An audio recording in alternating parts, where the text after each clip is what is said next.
करेंगे। हमारे जनाबे बैरिस्टर सऊदी अवैसी साहब आतंकवाद के खिलाफ और इस काले कानून के खिलाफ जो लड़ाई लड़ रहे हैं, हम सब उसको साथ देने के लिए तैयार हैं। इनकलाब, ऐसी आवाज से इनकलाब आता है क्या? इनकलाब, इनकलाब, मोदी का काला कानून, मोदी का काला कानून मुर्दाबाद, मोदी का काला कानून।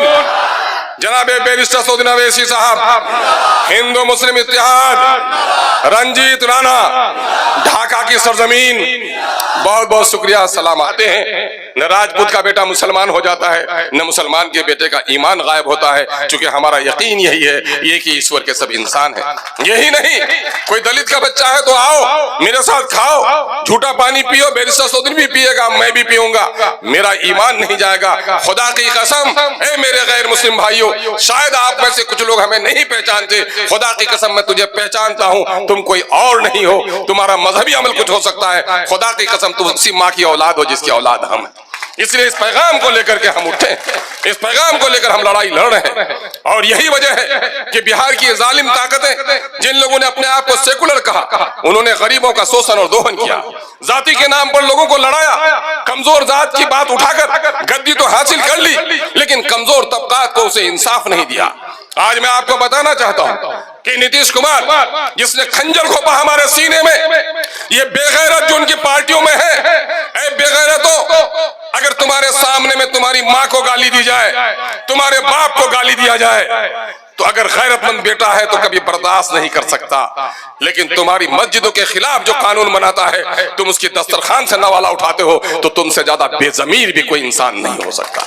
इसलिए आइए, आज अभी नीतीश कुमार ने 500 करोड़ रुपए असेंबली में मंजूर कराया और 6 महीने तक पंचायत सचिव से लेकर विभागीय सचिव तक, कमिश्नर तक एक ही काम में लगा रहा। क्या? जाति आधारित गणना, जाति आधारित गणना, जाति आधारित गणना है। मीडिया के बहुत सारे साथी हैं, कल जनाब बैरिस्टर सऊदी अवैसी साहब ने सवाल किया कि भाई जाति आधारित गणना ये जो केंद्र सरकार कराना चाह रही है, इससे धुलमुल से काम नहीं चलेगा। बिहार में गणना कराया तो उसने कहा कि हाँ बिहार में तो नीतीश जी ने कराया, कहा कि आपके पास कॉपी है? अखबार वाले के पास कोई जवाब नहीं था। या भी है कोई मीडिया का शख्स जो बता सके कि उनके पास बिहार में जो जाति आधारित गणना हुई है उसकी कोई कॉपी है? आज तक सरकार ने उसे वेबसाइट पर नहीं डाला, आज तक पब्लिक नहीं किया, चौड़ा कर मजबूरी में सिर्फ एमएलए और एमएलसी को दे दिया और बाहर कभी नहीं किया। और मैं बड़े दावे के साथ कहता हूं, जो दलितों की बात करती है, शोषितों की बात करती है, सेकुलर की बात करती है, कोई पार्टी इस पर बहस नहीं कर सकी। अगर ऑल पार्टी मीटिंग में चीफ मिनिस्टर के सामने हो, असेंबली में हो, असेंबली के बाहर हो, अखबारों में एडवर्टीजमेंट के जरिए से हो और दर्जनहार इंटरव्यूज के जरिए से हो, अगर किसी ने जाति आधारित गणना का विश्लेषण किया है तो उसका नाम मजलिस इत्तेहादुल मुस्लिमीन है। हमने ये बताने का काम किया है कि पढ़ो उसको। 13 करोड़ का बिहार हो गया, 13 करोड़ के बिहार में 20,49,000 सरकारी नौकरियां हैं। लोकतंत्र का मूल मंत्र है कि जिसकी जितनी आबादी उसकी उतनी हिस्सेदारी। लेकिन आपको सुनकर हैरत होगी कि बड़े बड़े लोगों की जाति से 3 गुना 4 गुना उनको नौकरी मिली, लेकिन आज जो दलितों का लीडर है उसको भी न जाने मुंह में क्यों दही जम गया है, नहीं बोल पाता। 4,11,000 नौकरी होने वाली थी 20% दलितों की, जिनकी आबादी 2,56,00,000 है, उनकी 1,10,000 से ज्यादा नौकरी इन लोगों ने खत्म कर दी। मुसलमानों की नौकरी 3,68,000 होनी थी, जिसकी वजह से 18% मुसलमान जो 2,31,00,000 इनकी आबादी है, उनको मात्र 1,63,000 नौकरी देकर 1,95,000 नौकरी से महरूम रखा। ये जो जुल्म है और नाइंसाफी है, इसी नाइंसाफी के खिलाफ पार्लियामेंट में जनाब बैरिस्टर सऊदी अवैसी साहब और उसके कदम ब कदम हम असेंबली में कोशिश कर रहे हैं।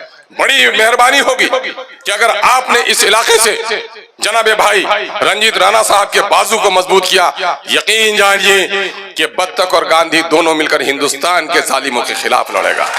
इसलिए आपसे हम गुजारिश करने के लिए आए हैं, बैरिस्टर सऊदी अवैसी साहब को अल्लाह तवील हयात बख्शे, अल्लाह उसको हिफाजत फरमाए कि वो लड़े। इस वक्त 56 इंच के सामने में अगर कोई खड़ा होता है तो जिनका कद छोटा हो जाता है वो मोदी होता है, और जो मोदी से भी बड़ा ऊंचाई में रहता है उसका नाम बैरिस्टर सऊदी अवैसी होता है। बल्कि कद से नहीं कहूंगा मैं, बल्कि सवालों जवाब की महफिल में भी अल्लाह ने आपको कुदरत हासिल की है, कुदरत बख्शी है कि आपने इसका बरमला इजहार किया। हम आपकी तवील उम्री के लिए दुआ करते हैं और आपसे भी गुजारिश करते हैं, मुसलमानों होश में आओ, दलितों होश में आओ। जिस संजीदगी के साथ आज इस बात को सुन रहे हो, याद रखना, कल मैंने एक वाकया सुनाया। मेरे यहाँ सैलाब आया 2017 में और इत्तेफाक से मेरे गांव के करीब का एक लड़का बह गया, साइकिल बह गई उसकी, और वो जब तैर के न निकल सका तो एक दरख्त में अटक गया। उस दरख्त में उसने शायद 1.5 या 2 दिन क़याम किया और उसने बताया अपना तजुर्बा कि जिस दरख्त में मैं था वहां रंग बिरंग के 50 किस्म के सांप थे। हर सांप सहमा हुआ था, कोई किसी को डस नहीं रहा था। ये हत्ता के मैं भी सहमा हुआ था, मुझे भी किसी सांप ने नुकसान नहीं पहुंचाया। ऐ मुसलमानों, दलितों, हिंदुस्तानियों, अगर दरिंदा भी खौफ के आलम में मुत्तहिद हो सकता है तो इस वक्त मोदी की सरकार जो दरिंदगी कर रही है उस वक्त भी अगर मुत्तहिद नहीं हो सके तो फिर मुत्तहिद हो तो बदल सकते हो निजाम आलम को, मुंतशिर हो तो फिर मड़ो शोर मचाते क्यों हो। आइए हम और आप इत्तेहाद का सबूत देंगे और हम लड़ेंगे। और इस जज्बे के साथ मुशायरे के अशार ने सुनकर तो हम पागल हो जाते हैं, जलसे में जाकर हम खो जाते हैं, लेकिन अमली मैदान में मुसलमानों बहुत पीछे हो। आइए अपने दरमियान में सियासी शऊर पैदा कीजिए। ये मुल्क 4 खंभों पे खड़ा है। अदालत का एक खंभा है, एक खंभा इंतजामिया का, एडमिनिस्ट्रेशन का है, एक खंभा कानून साजिया का है, एक खंभा मीडिया का है। ये 4 सुतून हैं। आप अदालत में आपका कोई मकाम नहीं है, नौकरशाही में आपकी कोई हैसियत नहीं है, अपने वोटों से सिर्फ एक अच्छा नुमाइंदा चुन सकते हो। मीडिया में भी आपका हश्र खराब है। अगर इस एक रास्ते को भी आपने सही इस्तेमाल नहीं किया, जात पात पर अगर तकसीम कर दिया, आज जो वक्फ का काला कानून आया है क्या सिर्फ देवबंदियों के लिए आया है, क्या बरेलियों के लिए आया है, क्या सिर्फ हनफियों के लिए आया है? इस मसलक ने मसलक अमल के लिए आया था, मसलक नफरत फैलाने के लिए नहीं आया था। दीन के नाम पर, इंसाफ के नाम पर, इस मुल्क के आईन के नाम पर हमको और आपको मुत्तहिद होना पड़ेगा। और हमें मुसलमानों से मैं कहता हूं, शायद शराब भी पियोगे तो मैं मुफ्ती तो नहीं हूं, लेकिन खुदा को हाजिर करके कहता हूं, अपनी जात से नाइंसाफी करोगे। अगर बदकारी करोगे अपनी जात से नाइंसाफी करोगे, लेकिन वोट अगर तुमने नाअहलों को दिया तो पूरी मिल्लत और पूरे कौम के साथ नाइंसाफी करोगे। इसलिए वोट का कभी गलत इस्तेमाल मत करना। वोट अहले हक को, अहले अमानत को देना। और मैं समझता हूं इस वक्त हिकमत का तकाजा भी है, सियासी तकाजे भी हैं। इस मुल्क में अगर अदल और इंसाफ के साथ रहना चाहते हो तो इस वक्त हिंदू और मुसलमानों के इत्तेहाद को मजबूत करो। और ये बेहतरीन मौका बिहार में आपको मिल रहा है। राणा रंजीत सबको हम लोगों ने अमली तौर पर देखा है। लोगों ने कहा था इलेक्शन हार जाएगा, भाग जाएगा, लेकिन यह नौजवान एक पढ़ा लिखा नौजवान है, एक बाप का होनहार बेटा है। बाप के कुछ बेटे बिगड़ भी जाते हैं। आजर के इब्राहिम अलैहिस्सलाम का बाप बिगड़ा हुआ था, नूह अलैहिस्सलाम का बेटा बिगड़ गया था, लेकिन जो बेटा होनहार हो उसका साथ देना चाहिए। हम उम्मीद करते हैं एक नई तारीख करेंगे। हमारे जनाबे बैरिस्टर सऊदी अवैसी साहब आतंकवाद के खिलाफ और इस काले कानून के खिलाफ जो लड़ाई लड़ रहे हैं, हम सब उसको साथ देने के लिए तैयार हैं। इनकलाब, ऐसी आवाज से इनकलाब आता है क्या?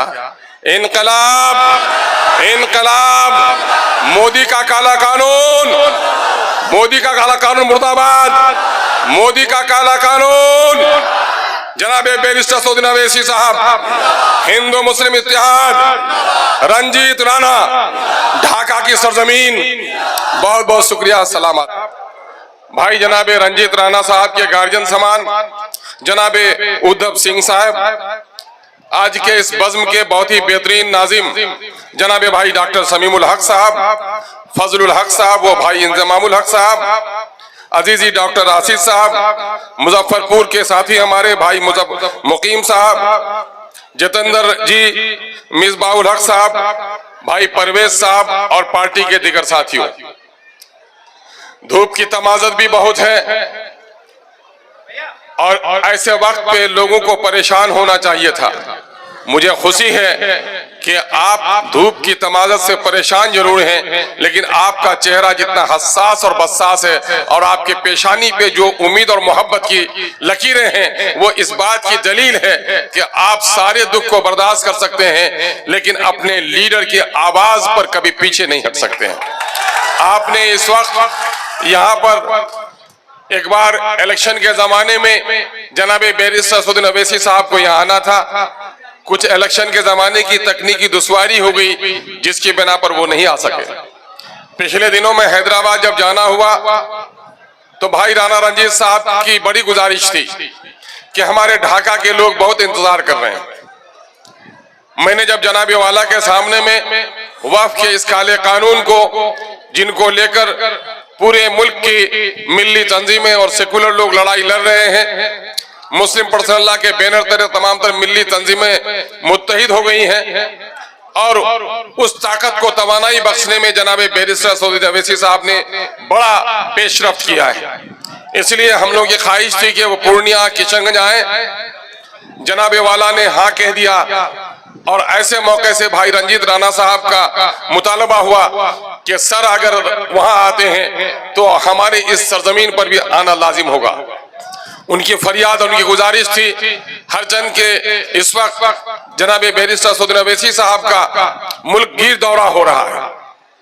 परसों सिलीगुड़ी से किशनगंज आना, कल किशनगंज से प्रोग्राम करके रात के 9-10 बजे दरभंगा पहुंचना, फिर आज यहाँ आना और पटना लौटकर फिर हैदराबाद को जाना। एक मुसलसल जंग है, एक जोहद जारी है, जिसके लिए मैं जनाब असदुद्दीन अवैसी साहब का आप तमाम सबकी जानिब से शुक्रिया अदा करता हूं कि बिहार की वादियों में आप गली गली घूमकर न सिर्फ अपने पैगाम को पहुंचा रहे हैं, बल्कि हिंदू और मुसलमानों के टूटे हुए इत्तेहाद को ताकत देने भी एक नुमाया रोल अदा कर रहे हैं।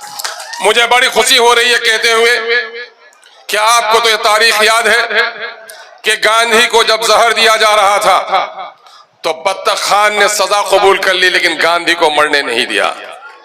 और आज मैं कह रहा हूं कि आज गांधी की आत्मा पुकार पुकार कर रंजीत राणा को कह रही है कि बत्तख ने मुझे जहर से बचाया है। आज मोदी हिंदुस्तान के मुसलमानों को जहर देने की कोशिश कर रहा है। आज बत्तख की जान को खतरा है। अगर गांधी के सच्चे अनुयायी हो तो तुम बत्तख की जान को बचाने के लिए आगे बढ़ो।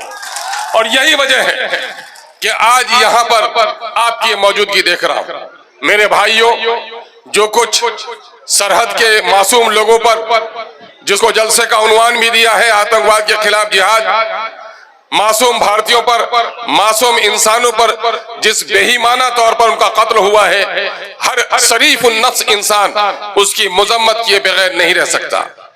लेकिन पूरे वतन में जितनी तवानाई के साथ, जितनी बेबाकी के साथ जनाब बैरिस्टर असदुद्दीन अवैसी ने इन आतंकवादियों की मजम्मत की है, 56 इंच का सीना रखने वाला मोदी भी नहीं कर सका है।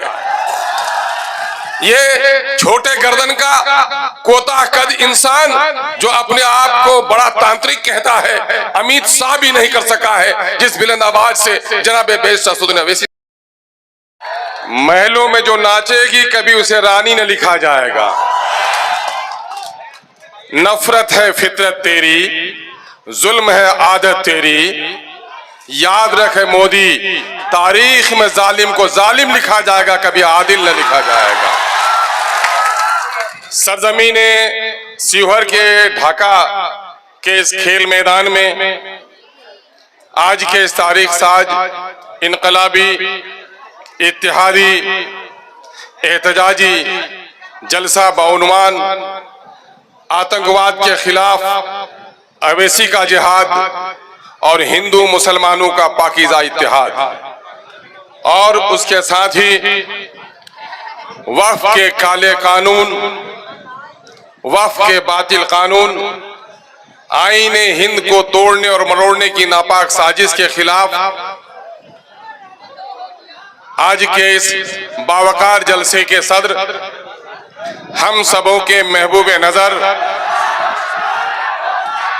पूरी दुनिया में अपनी बेबाकी और बेखौफी के लिए मशहूर, हिंदुस्तान के मजलूमों की, मायूसों की, मजलूमों की एक तवाना और बेबाक आवाज, आज के महफिल के सदर, कुल हिंद मजलिस इत्तेहादुल मुस्लिमीन के सदर जनाबे बैरिस्टर असदुद्दीन अवैसी साहब, दाइस पे तशरीफ फरमा, शहर हैदराबाद के पार्टी के जिम्मेदार साथी रुकन असम्बली जनाबे माजिद हुसैन साहब,